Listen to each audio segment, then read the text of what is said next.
हाँ जी बेटा जी, देखिए अब क्वेश्चन नंबर 7 की बात करते हैं। Prove that the points 3,0, 6,4, -1,3 are vertices of right angle isosceles triangle. देखो, अगर आपको पता है राइट एंगल ट्राइंगल कौन सा होता है, पता होगा, है ना, जिसमें एक एंगल राइट एंगल होता है, एक ट्राइंगल होता है जिसके अंदर वन एंगल क्या होता है बेटा जी, राइट एंगल। अब ये कह रहा है आइसोसेलेस होना चाहिए। आइसोसेलेस ट्राइंगल कौन सा होता है? सर एक ट्राइंगल होता है जिसकी दो साइड इक्वल होती है। तो भाई साहब इसमें मुझे बताओ कौन सी दो साइड इक्वल होगी। जैसे अगर राइट एंगल यहां बना है तो इसको बेस बोला जाए, इसको परपेंडिकुलर और इसको हाइपोटेन्यूज। तो कौन सी दो साइड इक्वल हो सकती है? आपने कहा सर बेस और परपेंडिकुलर इक्वल हो सकती है, हाइपोटेन्यूज तो किसी के इक्वल हो ही नहीं सकती ना एक राइट एंगल ट्राइंगल में। मतलब हाइपोटेन्यूज परपेंडिकुलर के इक्वल भी नहीं हो सकती और बेस के इक्वल भी नहीं हो सकती, क्योंकि ये लॉन्गेस्ट साइड होती है। तो हमने कहा कि ठीक है, इस बात का ज्यादा मतलब तो नहीं था, बट कम से कम हमें इतना बेसिक्स तो पता ही होना चाहिए ना। चलो फिर, तो हमारे पास 3 पॉइंट है और इन तीनों पॉइंट्स की डिस्टेंस निकाल लेते हैं ना, डिस्टेंस बिटवीन पॉइंट्स। तो ए पॉइंट है 3,0 और बी पॉइंट है आपका 6,4। आपने कहा ये हमारा x1 y1 हो जाएगा, ये हमारे x2 y2 हो जाएंगे। तो ए बी निकालेंगे। डिस्टेंस बिटवीन टू पॉइंट्स कैसे निकालते आ रहे हैं अपन? x2 minus x1 square plus y2 - y1 square करके निकाल रहे हैं। तो मैंने कहा यहाँ पे भी निकाल लेते हैं। तो स्क्वायर रूट x2 क्या है आपका 6 है, तो 6 - 3 स्क्वायर प्लस 4 - 0 स्क्वायर। 6 - 3 कितना होता है बेटा? 3 होता है, तो 3 स्क्वायर हो गया। 4 - 0 4 होता है, 4 स्क्वायर। 3 का स्क्वायर 9, 4 का स्क्वायर 16। तो सम आया अंडर रूट में 25, जिसको आप 5 लिख सकते हैं यूनिट। ठीक है ना। अब हम निकालते हैं BC। तो बी पॉइंट के कोऑर्डिनेट है 6,4, सी पॉइंट के कोऑर्डिनेट है -1,3। तो आपका BC क्या हो जाएगा? स्क्वायर रूट x2 x1, तो -1 - 6 स्क्वायर प्लस y2 y1, तो हो जाएगा 3 - 1 स्क्वायर। स्क्वायर रूट का सिंबल -7 हो गया क्या? -1 और -6 प्लस 3 - 1 2 होता है। अरे भाई -1 और -6 -7 ही होते होंगे। ओके, तो स्क्वायर रूट -7 का स्क्वायर 49, और 2 का स्क्वायर 4, तो अंडर रूट में कितना आ गया भाई? ये क्या गलत लिख दिया? ऐसे कैसे लिख दिया भाई? कुछ गलती है? नहीं, एक मिनट रुको। BC निकाल रहे हैं, 6,4 है और -1, अच्छा अच्छा अच्छा, यहाँ पे 4 लिखना था। चलो ठीक है भाई, 3 - 4 -1 हो जाएगा। ओके, चलो फिर -1, और -1 का स्क्वायर कितना होता है बेटा? 1 ही होता है। तो 49 + 1 50, तो अंडर रूट 50 आ गया। कैलकुलेट नहीं करेंगे क्योंकि ये किसी का स्क्वायर नंबर नहीं है। अब हम निकालते हैं AC। तो AC के कोऑर्डिनेट है 3, A के कोऑर्डिनेट है 3,0 और C के कोऑर्डिनेट है -1,3। तो x1 y1 x2 y2, AC निकाल लेते हैं। AC क्या हो जाएगा? Under root -1 - 3 square plus 3 - 0 square. तो बेटा जी हो गया आपका माइनस का 4 स्क्वायर प्लस 3 स्क्वायर। माइनस के 4 का स्क्वायर क्या होगा? 16 होगा, और 3 का स्क्वायर 9। तो ये बन गया under root 25, that is 5 unit. अब एक बात बताओ, ये दो साइड बराबर है और ये अंडर रूट 50 है। ऑब्वियसली अंडर रूट 50 की जो वैल्यू है वो 5 से तो बड़ी होगी। तो देखो, आपके पास तीन साइड आई, AB आया 5 यूनिट, BC आया अंडर रूट 50 यूनिट, और AC आया 5 यूनिट। तो सबसे पहले राइट एंगल ट्राइंगल चेक करेंगे। तो देखो, this is your hypotenuse, longest side. इसमें से एक को बेस ले लेते हैं और एक को क्या ले लेते हैं बेटा जी? परपेंडिकुलर ले लेते हैं। क्या बात समझ में आ रही है? तो हाइपोटेन्यूज का स्क्वायर मतलब under root 50 square is 50 unit. इसकी वैल्यू किसके इक्वल आनी चाहिए? Base square plus perpendicular square के इक्वल आनी चाहिए। तो आप लिखेंगे बेस स्क्वायर मतलब 5 ले लेते हैं, और परपेंडिकुलर भी 5 ही है। भाई 5 का स्क्वायर 25, दूसरे 5 का स्क्वायर भी 25 इक्वल्स टू 50। तो आप बोलेंगे देखिए साहब, सिंस यहाँ पे hypotenuse square equals to base square plus perpendicular square आया है, therefore by converse of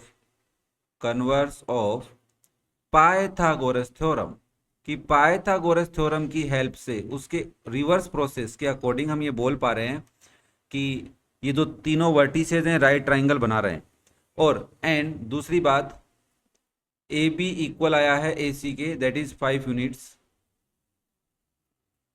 so triangle A B C is right angled isosceles triangle है। क्या ये बात समझ में आ गई? क्यों ये जो तीन वर्टिसेज दे रखे थे इनसे जो ट्राइंगल बनेगा वो राइट एंगल आइसोसेलेस ट्राइंगल बनेगा। समझ में आ गया? तो ये था बेटा जी क्वेश्चन नंबर 7। नेक्स्ट देखते हैं क्वेश्चन नंबर 8। इस क्वेश्चन में क्या कह रहा है बेटा? कह रहा है prove that these three are the vertices of right angle triangle. हमने कहा अभी कर देंगे। फिर कह रहा है find the area of triangle and the length of the hypotenuse. देखो हम इन तीनों पॉइंट से इसको ए मान लेते हैं, इसको बी मान लेते हैं और इसको सी मान लेते हैं। हम तीनों डिस्टेंस को निकालेंगे, जो सबसे लॉन्गेस्ट होगी उसे क्या कह देंगे? हाइपोटेन्यूज। और एरिया कैसे निकालते हैं राइट एंगल ट्राइंगल का? Half into base into height करके निकालते हैं। बेस और हाइट कौन होता है? परपेंडिकुलर होता है, तो पता कर लेते हैं। तो आपने कहा सबसे पहले ए बी निकाल लो सर। तो ए क्या है? 2, -2। बी के कोऑर्डिनेट क्या है? -2, 1। तो आपने कहा ए बी कैसे आएगा? अंडर रूट में x2 - x1 करके। तो देखो भाई ये आपके x2 y2 है, ये आपके x1 y1 है। लिखूं क्या? चलो लिख देता हूँ, x1 y1 है, ये आपके x2 y2 है। आई थिंक इतनी तो तुम्हारे को प्रैक्टिस हो ही गई अब। तो हो जाएगा -2 स्क्वायर प्लस 1 + 2 स्क्वायर। देखो 1 + 2 कैसे लिखा मैंने? क्योंकि y2 - y1 करना था, ब्रैकेट लगाया, ब्रैकेट को ओपन करेंगे तो प्लस आएगा। तो हो जाएगा अंडर रूट में -4 स्क्वायर प्लस 3 स्क्वायर। बेटा जी -4 का स्क्वायर क्या होता है? 16 प्लस 3 का 9। तो इसको अंडर रूट 25 ही रहने दें एक बार, बाद में देख लेंगे, 5 लिख सकते हैं, कोई दिक्कत नहीं है। नाउ बी सी निकालते हैं। तो बी के कोऑर्डिनेट है -2, 1 और सी के कोऑर्डिनेट है 5, 2। तो आपका बी सी देखो क्या हो जाएगा? अंडर रूट में ये आपके, और वापस लिख देता हूँ भाई, x1 y1, ये आपके x2 y2। Now 5 -2 that is +2 square plus 2 - 1 square. हाँ लिख रहा हूँ। देखो x1 - x2 ब्रैकेट ओपन करोगे प्लस आएगा, okay, equals to under root 7 square plus 1 square. देखो 2 - 1 1, 5 + 2 7, 7 का स्क्वायर 49 प्लस 1, 1 का स्क्वायर 1 ही होता है भाई। तो ये हो गया अंडर रूट में 50 यूनिट्स। नाउ ए सी बचा, ए के कोऑर्डिनेट है 2, -2 और सी के कोऑर्डिनेट है 5, 2। तो आपने कहा सर देखो ये हमारे x1 y1, ये हमारे x2 y2, ए सी निकाल लो।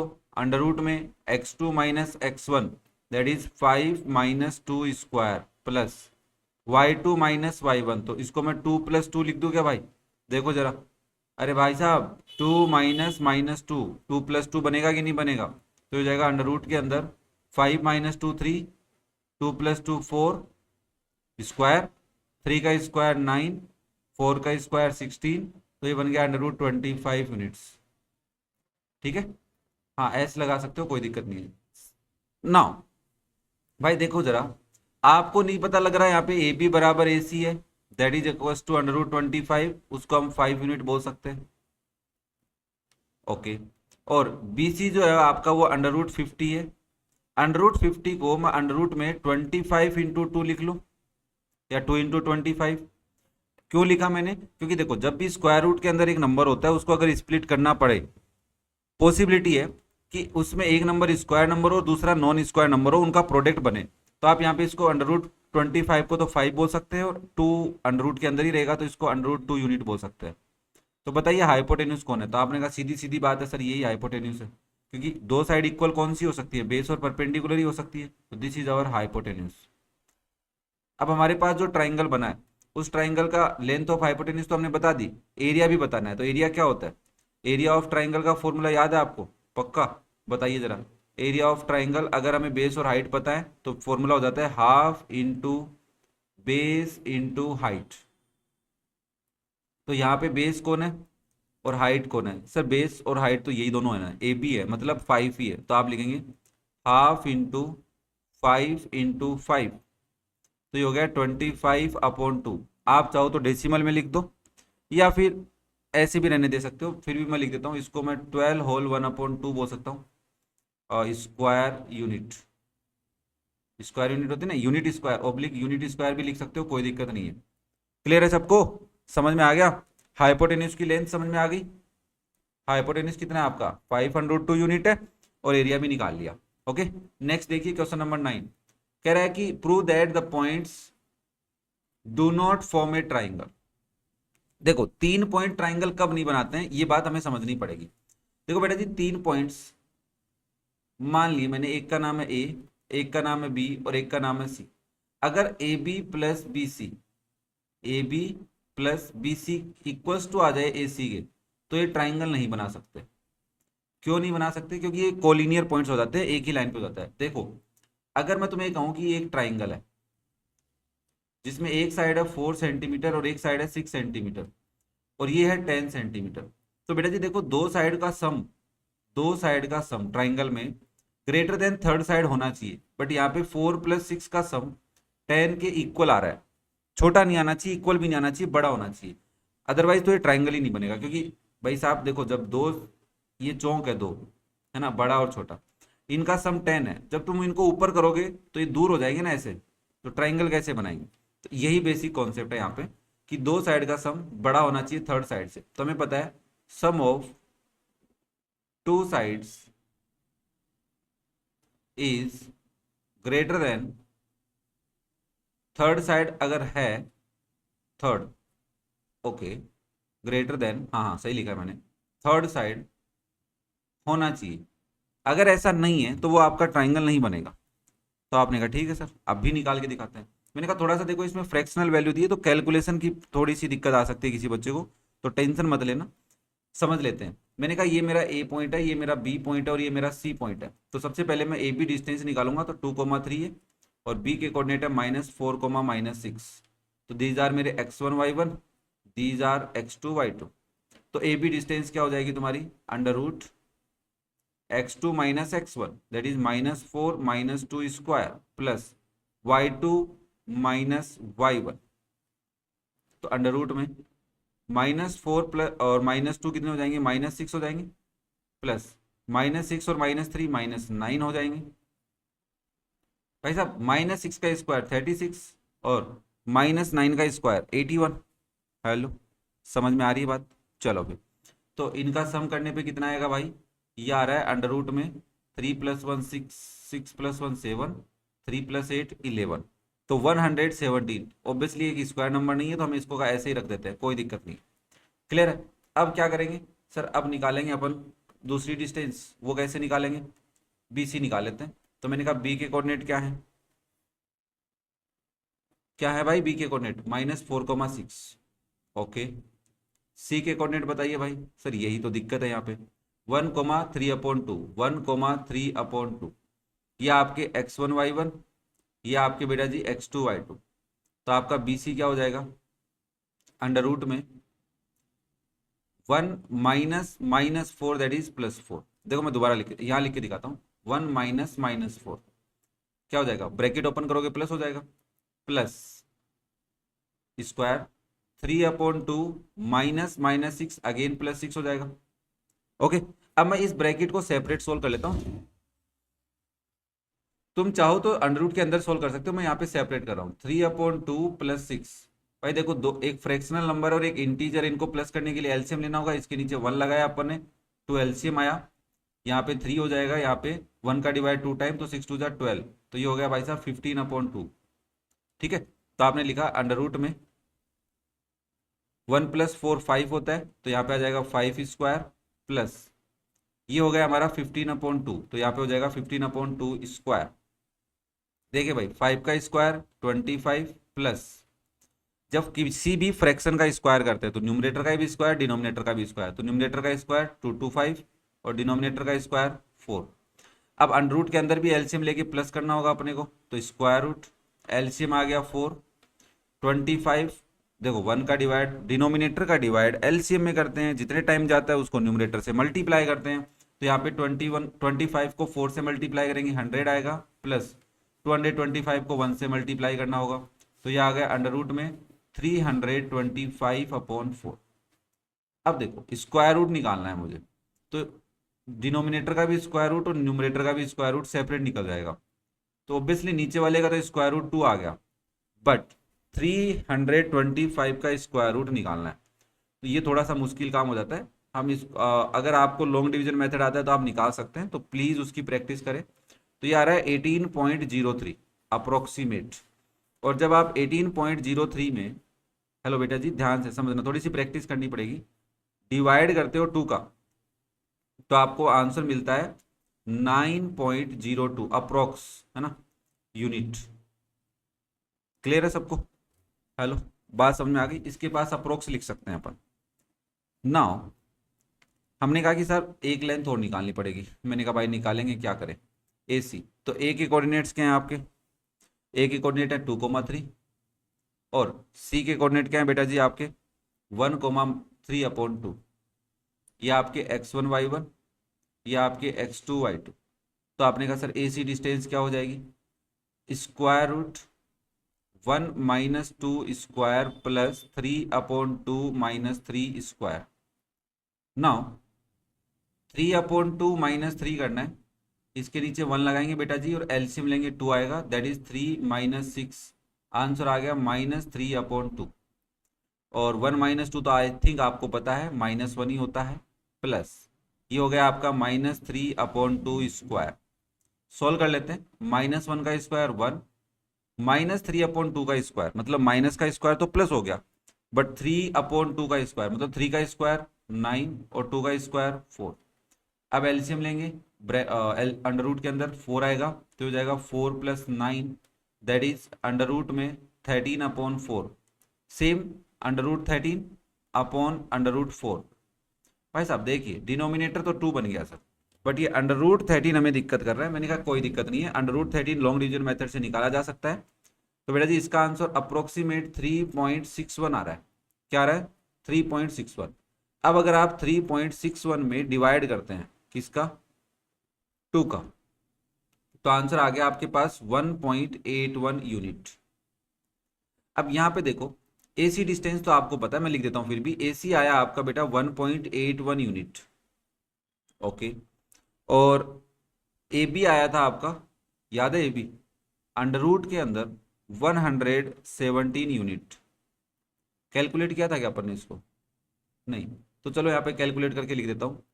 अंडर रूट निकाल लेते हैं किसका? 117 का, तो ये आ रहा है अप्रोक्सीमेटली 10.82 यूनिट। कितना आ रहा है? 10.82, 10.82 यूनिट्स। और एक डिस्टेंस अपनी पास बची बीसी, दैट इज 9.02। बीसी आया आपका 9.02 यूनिट। ऑब्वियसली ये आपकी हाइपोटेन्यूज है, ये बेस है, और ये परपेंडिकुलर, बट हमें यहाँ पे बेस परपेंडिकुलर हाइपोटेन्यूज की बात ही नहीं करनी, क्योंकि राइट ट्राइंगल की बात ही नहीं हो रही। हमसे पूछ रहा है कि ये तीनों साइड ट्राइंगल बना रहे हैं कि नहीं बना रहे। तो हमने कहा कि 2 साइड का सम ग्रेटर देन 3rd साइड होना चाहिए, है ना। तो जैसे यहाँ पे अगर मैं 1.81 में 10.82 प्लस करता हूं, ध्यान से देखना, इन 2 साइडों का सम करता हूं, तो ये 3rd साइड से बड़ी नहीं आ रही है, चेक कर सकते हैं अपन। मैं अभी आराम से, जल्दबाजी नहीं करेंगे, थोड़ा सा देखो क्वेश्चन, कई बार हो सकता है किसी बच्चे को कॉम्प्लिकेट लगे कि सर बहुत ही भयंकर वाला क्वेश्चन था, ऐसा कुछ नहीं था। तो इनका सम आ रहा है बेटा 12.63, that is not greater than 9.02। तो आप लिख सकते हैं here A C plus A B is not greater than B C, मतलब sum of 2 side is not greater than 3rd side, that's why this triangle these 3 vertices not form a triangle. ये 3 vertices क्या नहीं बना रहे हैं बेटा जी?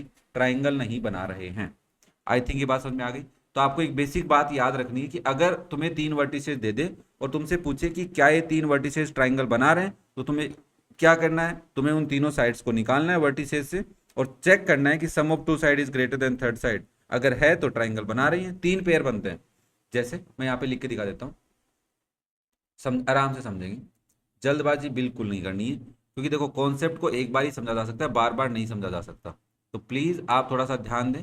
भाई देखो अगर आपके पास एक ट्राइंगल है जिसका नाम है ए बी सी, तो आपको क्या चेक करना है कि A B plus B C is greater than A C होना चाहिए, और A B plus A C is also greater than B C, and B C plus A C is also greater than A B. मतलब यहाँ पे तीनों side रख लो, बची हुई दो साइडों का सम उधर कर दो। तो अगर ये तीनों केस फुलफिल हो रहे हैं तभी वो तीनों वर्टिसेस ट्राइंगल बनाएंगे। ओके, तो ये आपको चेक करना है। नेक्स्ट देखिए बेटा जी, question number 10। The points A B and C are the vertices of a triangle ABC right angled at B. Okay. Find the value of A. Hence the area of triangle ABC. मतलब आपके पास एक triangle है जो right angle triangle है जिसका नाम है ABC। उसने कहा है B पे राइट एंगल बन रहा है, तो B यहाँ है, A को और C को तुम इंटरचेंज कर लोगे तो भी कोई दिक्कत नहीं है। A पॉइंट के वर्टिसेज है 2,9, B पॉइंट के वर्टिसेज है 1,5 और C पॉइंट के वर्टिसेज है 5,5। कह रहा है राइट एंगल ट्राइंगल है और ए की वैल्यू बताइए। जब ए की वैल्यू आ जाएगी तो आप ट्राइंगल का एरिया भी बता सकते हैं। हमने कहा ठीक है, अभी निकालते हैं। तो देखो भाई, सबसे पहले तो हमें डिस्टेंस निकालनी होगी। तो ए पॉइंट है 2,9, बी पॉइंट के वर्टिसेज है 1,5। तो आपने कहा ये देखो सर, ये तो हमारे x1 y1 हो जाएगा और ये हमारे x2 y2 हो जाएंगे। मैंने कहा ओके बेटा जी, तो आप निकालो A B, x2 minus x1 that is a minus 2 square plus 5 minus 9 square. क्या ये बात क्लियर है यहाँ तक? चलो फिर नाउ ये हो गया अंडर रूट में। देखो ये तो a माइनस 2 स्क्वायर है, यहाँ पे आइडेंटिटी लगेगी a x माइनस वाई बोलो या a minus B whole square, जिसमें क्या होता है, मैं यहाँ पे आइडेंटिटी लिख देता हूँ। a माइनस बी स्क्वायर क्या होता है आपका, a square plus B square minus 2ab होता है। तो वही आइडेंटिटी हम यहाँ लगा रहे हैं, तो ये हो जाएगा a square plus 4 minus 4a, 2 into A into 2 4a बनेगा प्लस माइनस 4 स्क्वायर, 5 माइनस 9 भी तो भूल मत जाना कभी इसको। तो देखो स्क्वायर रूट में क्या हो गया आपके पास, A square plus 4 minus 4a plus 16। देखो 16 और 4 प्लस हो रहे हैं तो ये हो गया अंडर रूट में A square minus 4a plus 20 units. This is the length of A B. Clear है यहाँ तक? चलो फिर अब हम निकालते हैं BC। तो B पॉइंट के वर्टिसेज क्या है आपके 8,5 और C के वर्टिसेज क्या है 5,5। तो आपने निकाला, ये आप मैं लिख देता हूँ यहाँ पे बेटा जी, ये आपके x1 y1 हो गए और ये आपके हो गए x2 y2। तो आपने लिखा BC डिस्टेंस क्या हो जाएगी हमारी, square root 5 minus A square plus 5 minus 5 square, square root, देखो इसमें आइडेंटिटी लगेगी वापस से a माइनस बी स्क्वायर, तो 5 का स्क्वायर 25 माइनस ए का square plus A square minus a into B, मतलब 5 इंटू ए 5a हो गया into 2 that is 10a plus 0 होगा। 5 माइनस 5 0 होता है, 0 का स्क्वायर 0, तो हमने कहा इतना ही रख लेते हैं यूनिट्स। अब आपके पास बची AC, तो AC डिस्टेंस भी निकाल लेते हैं फटाफट। A के कोऑर्डिनेट्स क्या हैं आपके 2,9 और C के कोऑर्डिनेट्स क्या हैं 5,5। तो ये आपके x1 y1 हो गए बेटा, ये हो गए आपके x2 y2। तो आपने लिखा AC will be under root 5 minus 2 square plus 5 minus 9 square.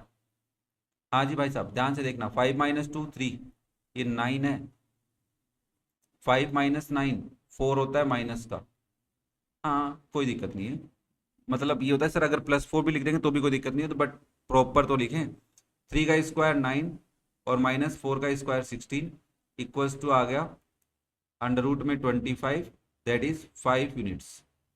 अब एक बात ध्यान से देखिए, अगर ये आपका राइट ट्राइंगल है तो AC आपकी हाइपोटेन्यूस है, AB आपका परपेंडिकुलर मान सकते हो और BC को आप बेस मान सकते हो, मतलब इन दोनों को इंटरचेंज कर दोगे तो भी कोई दिक्कत नहीं होती। तो मैं यहाँ पे पाइथागोरस थ्योरम लगा रहा हूँ। क्या लगा रहा हूँ? Pythagoras theorem. तो हम लिखेंगे in triangle ABC by Pythagoras theorem, हम क्या लिख सकते हैं, पाइथागोरस थ्योरम अगर हम अप्लाई करते हैं तो हम लिख सकते हैं hypotenuse square equals to base square plus perpendicular square. अब यहाँ पे वैल्यू पुट कर लेते हैं। तो हाइपोटेन्यूस कौन है बेटा आपका, AC है, तो AC की वैल्यू कितनी आई थी 5 आई थी, तो ये हो जाएगा 5 स्क्वायर प्लस बेस कौन है आपका, बेस आपका BC है, तो BC की वैल्यू रख देते हैं अंडर रूट में 25 plus A square minus 10a, तो हो जाएगा अंडर रूट में 25 और क्या लिखा था 25 plus A square minus 10a।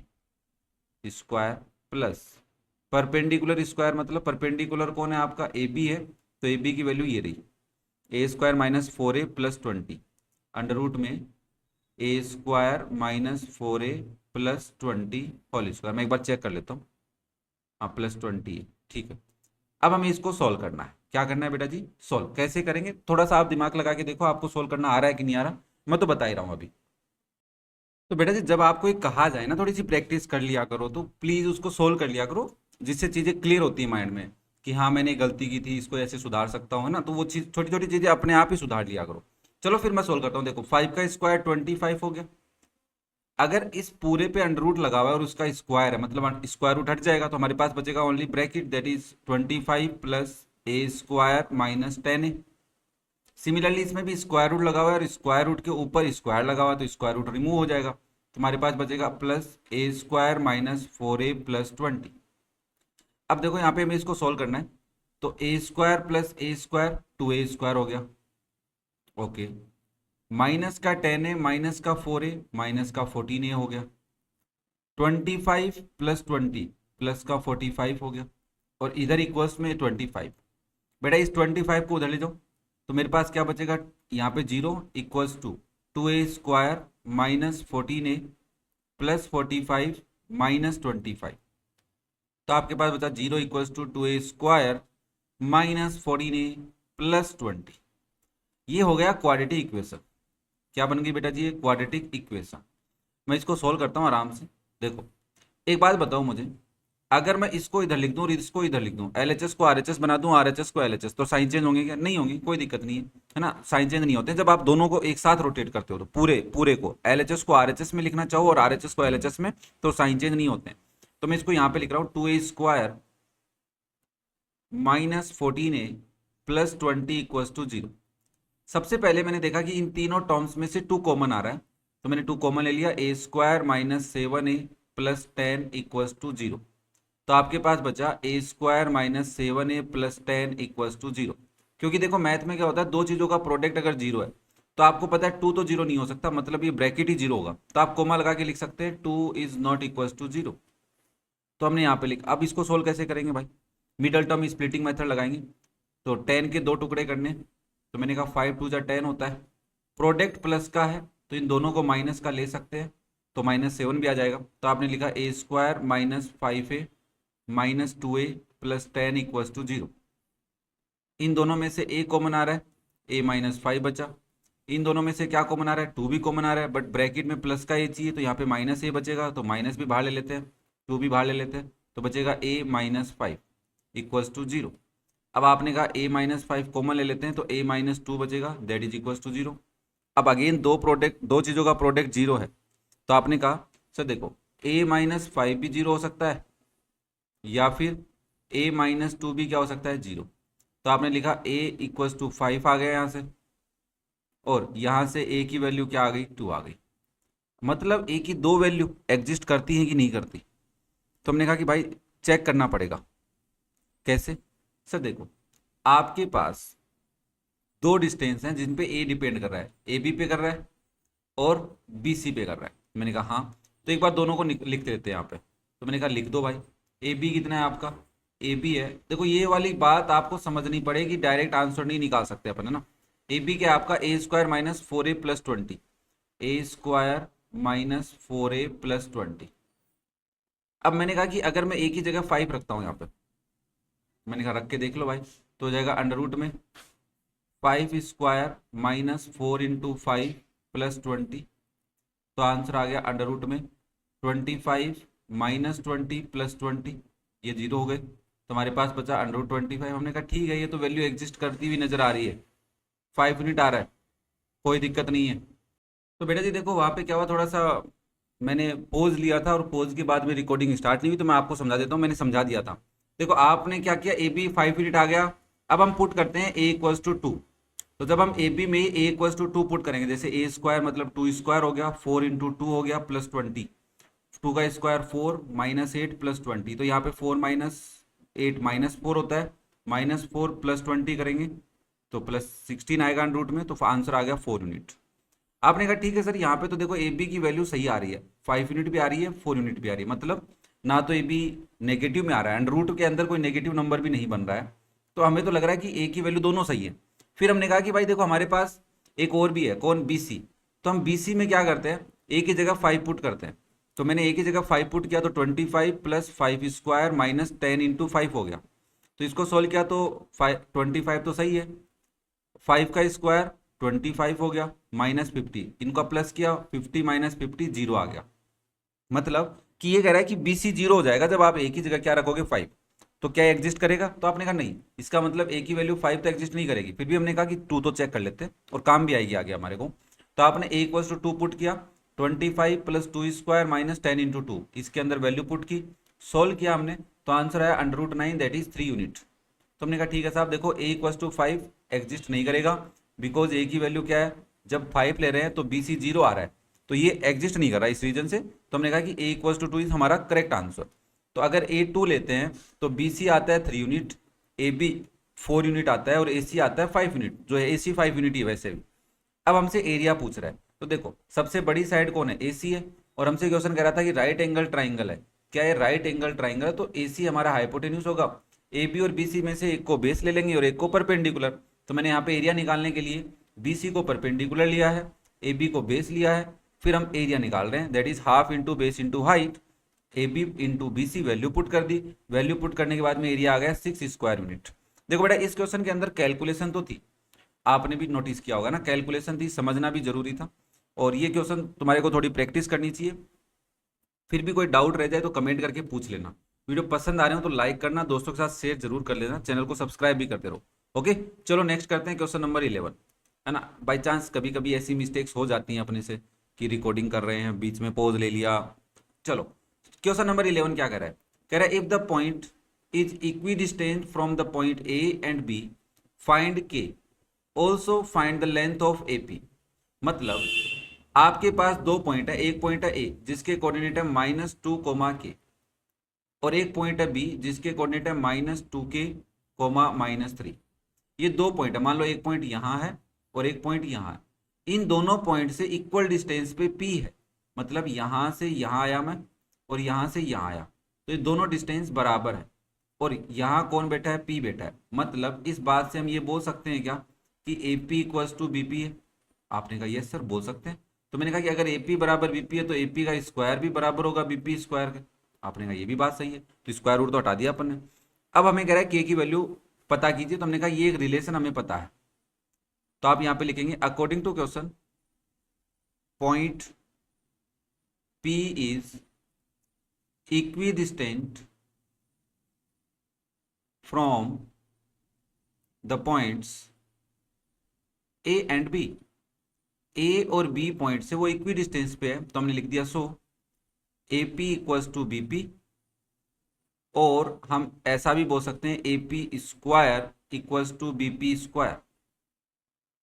अब दो पॉइंट के बीच में अगर हम डिस्टेंस निकालते, अगर ए पी निकालते स्क्वायर रूट में आता, बट जब हम ए पी स्क्वायर निकाल रहे हैं तो स्क्वायर रूट हट जाएगा, भाई इधर भी स्क्वायर किया इधर भी स्क्वायर किया, तो यहाँ पे x2 minus x1 square plus y2 minus y1 square था।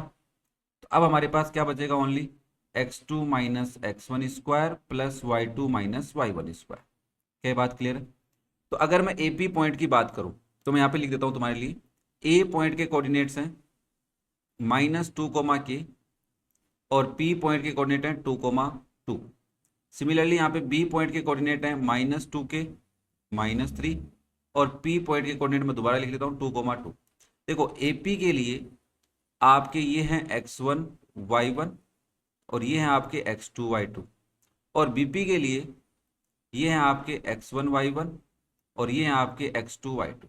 क्या बात क्लियर है। तो अब मैं यहाँ पे लिख रहा हूँ ए पी स्क्वायर, तो ए पी स्क्वायर क्या होगा, देखो आपका x2 माइनस x1 तो प्लस हो जाएगा, भाई 2 माइनस -2 है तो प्लस हो गया, प्लस 2 माइनस के स्क्वायर इक्वल्स टू, यहाँ पे हो जाएगा ये आपके x2 y2 x1 y1। ध्यान से देख लेना भाई, माइनर मिस्टेक हो सकती है इसलिए मैं इनको आराम से लिख रहा हूँ। तो आपने लिखा 2 माइनस 2 के दैट इज प्लस 2 के square plus 2 minus -3 that is +3 square. अब हमें इसको सोल्व करना है, 2 + 2 4 होता है तो 4 का स्क्वायर, प्लस यहाँ पे a माइनस बी स्क्वायर लगेगा, आइडेंटिटी याद है क्या, लिख देता हूँ यहाँ पे ए माइनस बी स्क्वायर क्या होता है, A square plus B square minus 2ab होता है। अप्लाई कर दो फटाफट। 2 का square 4 plus K square minus 2 × 4 के। यहाँ पे देखो 2 + 2k है तो यहाँ पे लगेगा a + b स्क्वायर। वो क्या होता है सर, मैंने कहा वो भी आइडेंटिटी होती है भाई, याद है क्या, a square plus B square plus 2ab होता है। अप्लाई करो भाई यहाँ पे, तो हो जाएगा 2 का स्क्वायर 4, 2k का स्क्वायर 4k स्क्वायर, और 2k × 2 4k × 2 8k, प्लस 2 + 3 5, तो ये हो गया 5 स्क्वायर। 4 का square 16 plus 4 plus K square minus 4k equals to 4 + 4k square plus 8k plus 25। यहां तक कोई दिक्कत किसी को? कोई दिक्कत नहीं है, पक्का? तो बेटा जी मैं इसको नेक्स्ट स्लाइड पे लिख रहा हूं और मैंने लिख लिया। अब देखो इसको सोल्व करना है, या तो ये हो कि हम सारी टर्म्स को इधर लेके आए, या फिर इधर वाली सारी टर्म्स को उधर लेके चले। हमने कहा 4k स्क्वायर है, इनको उधर लेके चलता है, तो यहाँ पे बचा 0। यहाँ पे क्या होगा देखो 4 + 25 4k स्क्वायर, तो मैंने कहा पहले मैं 4k स्क्वायर को लिख लेता हूँ प्लस 8k लिख लेता हूँ, प्लस 4 + 25 हो गया 29। उधर से 16 + 4 20 होता है, इधर आगे -20 बन गया। के स्क्वायर इधर आगे माइनस का के स्क्वायर बन गया, माइनस का 4k इधर आगे प्लस का 4k बन गया। क्या यहां तक की मैथ समझ में आ गई? चलो फिर देखो 0 = 4k स्क्वायर माइनस के स्क्वायर बन गया 3k square, 8k plus 4k बन गया 12k, 29 माइनस 20 बन गया +9। अब मैं इस RHS को बना रहा हूँ LHS और इसको RHS, मतलब दोनों को शिफ्ट कर रहा हूँ, साइन चेंज नहीं होंगे। तो आपका हो जाएगा 3k square plus 12k plus 9 = 0। बेटा इन तीनों में से 3 कॉमन आ रहा है, तो हो गया k square plus 4k plus 3 = 0। आपने कहा सर देखो यहाँ से k square plus 4k plus 3 0 होगा, क्योंकि 3 तो 0 के इक्वल नहीं होता है। हमने कहा ओके, ये क्वाड्रेटिक इक्वेशन बन गई है। मिडल टर्म स्प्लिटिंग मेथड लगाएंगे, तो k स्क्वायर का कोफिशिएंट 1 है, कांस्टेंट टर्म 3 है, तो 3 के 2 टुकड़े करने हैं, प्लस करने पे 4 है, तो मैंने कहा 3 × 1 = 3 होता है, दोनों को प्लस का ले लेंगे, तो 3 + 1 4 हो जाएगा, और प्रोडक्ट भी क्या आएगा +3 आएगा। तो आपने यहाँ पे लिखा k square plus 3k plus, देखो 1k को मैं k लिख रहा हूँ प्लस 3, 1k को k ही लिखते हैं अपन, = 0। इन दोनों टर्म में से k कॉमन आ रहा है, तो ये बचा k प्लस 3। यहाँ पे इन दोनों टर्म में से कुछ कॉमन नहीं आ रहा, तो +1 कॉमन ले लिया, तो हमारे पास बचा k प्लस 3 = 0। तो आपने कहा सर देखो k प्लस 3 अगर दोनों टर्म में से, ये एक टर्म है ये दूसरी टर्म है, दोनों में से k प्लस 3 अगर हम कॉमन ले लेते हैं तो हमारे पास बचता है k प्लस 1 = 0।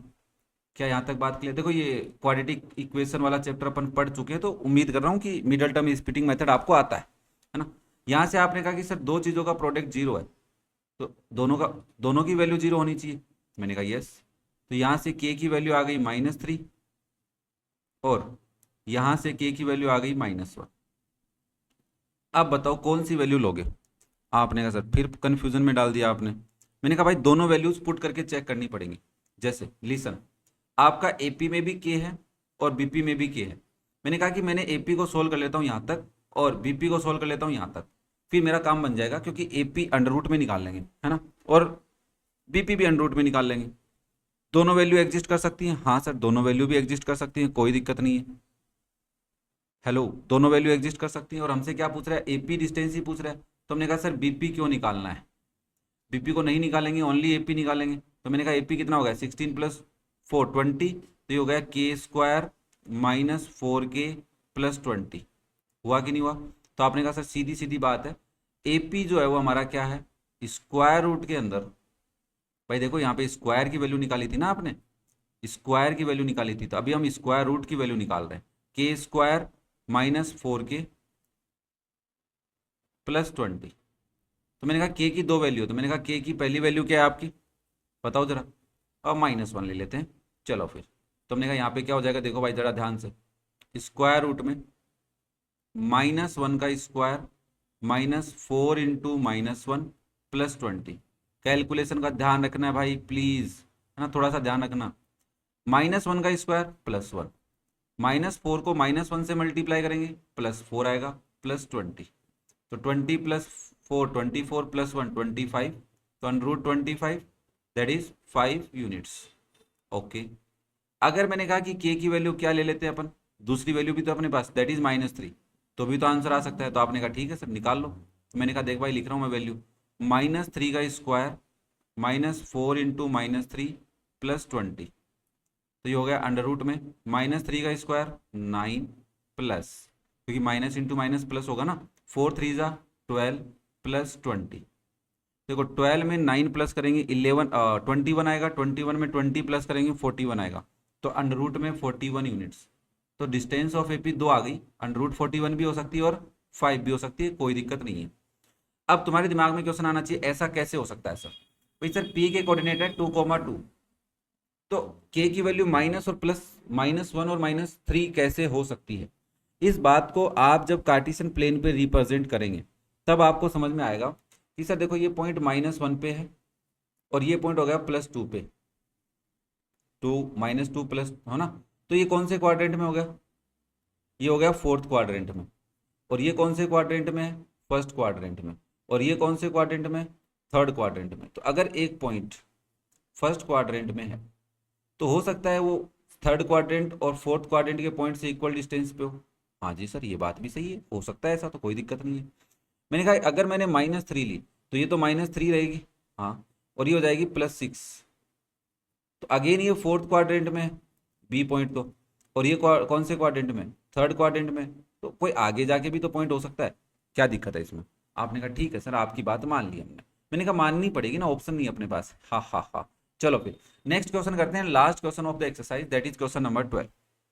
लास्ट तो नहीं है मुझे ही पता है, बट 12th का बाद में कर लेंगे अभी, चलो फिर 11 तक कर लेते हैं, नहीं चलो 12th का कर ही लेते हैं यार, इक्वी डिस्टेंस वाला ही क्वेश्चन है ना, तो इक्वी डिस्टेंस वाला खत्म ही कर देते हैं। कह रहा find a relation between X and Y, X और वाई के बीच में एक रिलेशन ढूंढना है। अच्छा अभी ढूंढ के दिखाते हैं। सच दैट, कंडीशन क्या है कि एक्स कोमा वाई एक पॉइंट है, वो इक्वी डिस्टेंस है from the points this and this. मैंने कहा भाई इसको पॉइंट ले लेता हूँ ए, इसको पॉइंट ले लेता हूँ बी, और इसको पॉइंट ले लेता हूँ सी, है ना। तो हम सॉल्यूशन में क्या लिखेंगे कि point A is equidistant, equidistance मतलब इक्वल डिस्टेंस पे है from the points B and C. Okay, तो देखो ये पॉइंट है बी, ये पॉइंट है सी, और इन दोनों से इक्वल डिस्टेंस पे है ए, ये दोनों डिस्टेंस बराबर है। तो आपने कहा सर ए बी बराबर ए सी है, मैंने कहा यस, तो इसका मतलब ए बी स्क्वायर बराबर है ए सी स्क्वायर के, मैंने कहा यस। तो आपने लिखा सो ए बी बराबर ए सी है, और हम इसको ऐसा भी बोल सकते हैं ए बी स्क्वायर इक्वल है ए सी स्क्वायर। अब हम यहाँ पे वैल्यू पुट करेंगे और इसको सोल्व करेंगे, सोल्व करने के बाद में हमें एक रिलेशन मिलेगा, वो रिलेशन ही हमारा क्या हो जाएगा, आंसर हो जाएगा। कैसे निकालेंगे देखो भाई, पहले पॉइंट्स बताने पड़ेंगे मुझे, चलो मैं बता देता हूँ। ए पॉइंट के कोऑर्डिनेट है एक्स कोमा वाई, और बी पॉइंट के कोऑर्डिनेट है 3,6। सिमिलरली ए पॉइंट के कोऑर्डिनेट है एक्स कोमा वाई, और सी पॉइंट के कोऑर्डिनेट है -3,4। क्लियर, ये आपके हो गए x1 y1, ये हो गए x2 y2। सिमिलरली ये हो गए आपके x1 y1, ये हो गए x2 y2। अब बेटा जी यहाँ पे स्क्वायर लगा हुआ है तो स्क्वायर रूट लगाने की कोई जरूरत नहीं है, तो आपने लिखा x2 - x1 square plus y2 - y1 square. ठीक है, सिमिलरली इक्वल्स टू इधर क्या होगा, x2 - x1 square plus y2 - y1 square. Clear है यहाँ तक, कोई दिक्कत नहीं होनी चाहिए मेरे हिसाब से, अगर तुम समझते हुए आ रहे हो तो साथ साथ में। आपने कहा ठीक है सर, मैंने कहा ओके। नाउ देखो यहाँ पे a माइनस बी का स्क्वायर लगेगा, a माइनस बी का स्क्वायर, a माइनस बी का स्क्वायर लगेगा, a माइनस बी का स्क्वायर, तो हो जाएगा 9 plus X square -6x plus 36 plus Y square -12y equals to -3 का स्क्वायर 9 प्लस एक्स स्क्वायर। अब देखो इन दोनों को मल्टीप्लाई करोगे तो माइनस इंटू माइनस प्लस, क्या हो गया प्लस। हेलो ध्यान से समझना, यहाँ पे ए ये रहा बी ये रहा, तो माइनस इंटू माइनस प्लस होगा, तो आंसर किसका आएगा, प्लस का। सर आप तो कह रहे थे ए माइनस बी लगेगा, मैंने कहा भाई ए बी माइनस का बी बी माइनस का, तो ए माइनस बी नहीं इसको प्लस मान के चलेंगे, मतलब इसको ऐसे मान लें -3 प्लस -x होल स्क्वायर। तो ये हो गया आपका ए, ये हो गया बी। ओके, या फिर ऐसा समझो इन दोनों में से माइनस साइन कॉमन लिया, माइनस का स्क्वायर प्लस होता है, ब्रैकेट के बाहर स्क्वायर लगाओ ना, तो प्लस हो गया, आंसर ओवरऑल प्लस का ही आएगा। Plus 3 × 2 = 6x plus 16 plus Y square minus 4 × 2 = 8y। देखो भाई यहाँ पे x square R H S में, यहाँ पे एल एच एस में कट गया, वाई स्क्वायर भी कट गया, ये दो तो खत्म हो गए। तो हमारे पास क्या बचा, 9 - 6x - 12y equals to 9 + 6x - 8y। देखो क्या मैं 9 से 9 भी काट सकता हूँ क्योंकि सेम साइन है, ये मत काट देना क्योंकि डिफरेंट साइन है। अब इनको इधर ले आओ या इनको इधर ले जाओ, तुम्हारी मर्जी है ना। मैंने कहा ठीक है, इन आर एच एस वालों एल एच एस वालों को आर एच एस में लेके चलते हैं। तो देखो माइनस का 6x उधर जाएगा, प्लस का 6x बनेगा, तो वहां पे पहले से 6 जीरो हो गया इधर, तो वहां पहले से 6x है, एक और 6x आ गया। दूसरी बात, माइनस का 8y है, प्लस का माइनस का 12y उधर जाके प्लस का 12y बन जाएगा, तो -8y + 12y सोल्व कर लो। तो ये हो गया 12x + 4y = 0। अरे हुआ कि नहीं हुआ, क्या हुआ, कोई गड़बड़ होगी पक्का? अच्छा, 16 और 36 रह गए ना, 36 और 16 रह गए भाई। ओके, तो यहाँ पे प्लस का 36 है और यहाँ पे प्लस का 16 है, तो 36 को उधर लेके चलेंगे अपन, कोई दिक्कत नहीं है। प्लस का 16 है, माइनस का 36 है, तो ये हो गए, एक बार इस लाइन को हटा लेता हूँ, कोई दिक्कत नहीं है। 0 = 12x + 4y - 20। अब देखो मैं इन दोनों को एक साइड में लिख रहा हूँ, पहले ऐसे लिख लिया मैंने इसको, कोई दिक्कत किसी बच्चे को भाई? अब मैं इस -20 को इधर भेज रहा हूँ, तो 12x + 4y = -20। यहाँ पे कुछ कॉमन आ रहा है, हाँ सर 4 कॉमन आ रहा है, तो ये बचा 3x + y = 20, और 3x + y किसके इक्वल हो जाएगा, मल्टीप्लाई में ना 4 ब्रैकेट के साथ, उधर जाएगा डिवाइड में, तो दैट इज 20/4। तो आपके पास बेटा 3x + y की वैल्यू क्या आ गई, 5। अब ये जो इक्वेशन है, यही इक्वेशन क्या दिखा रहा है हमें, रिलेशन दिखा रहा है बिटवीन x एंड y। क्या रिलेशन है कि 3x + y की वैल्यू 5 होनी चाहिए। तो मैंने कहा एक केस में बता देता हूँ, चलो इसका आंसर बताऊं। अगर मैंने कहा कि अगर x को 1 ले लेते हो और y को क्या ले लेते हो, 2 ले लेते हो, तो देखो 3x + y की वैल्यू 5 आएगी, 3 × 1 + 2, 3 × 1 = 3 + 2 दैट इज 5। ऐसे और भी बहुत सारे केस आप सोच सकते हैं, क्योंकि x और y की वैल्यू इंटीजर वैल्यू है, इंटीजरल वैल्यू है, मतलब माइनस के नंबर भी हो सकते हैं, डेसिमल तो मत ले लेना, तुम्हारी मर्जी, तुम ले सकते हो, बट हमसे ऐसा कोई क्वेश्चन पूछ नहीं रहा हो। तो इसी के साथ हम आज के वीडियो को विराम देते हैं, जहां पर हमने क्वेश्चन नंबर 12 तक सोल्व कर लिए हैं। तुम्हें कोई भी डाउट हो कमेंट करके पूछना, वीडियो पसंद आ रहे हो तो लाइक करना, दोस्तों के साथ शेयर करना, चैनल को सब्सक्राइब करना। ओके बेटा जी, बाय।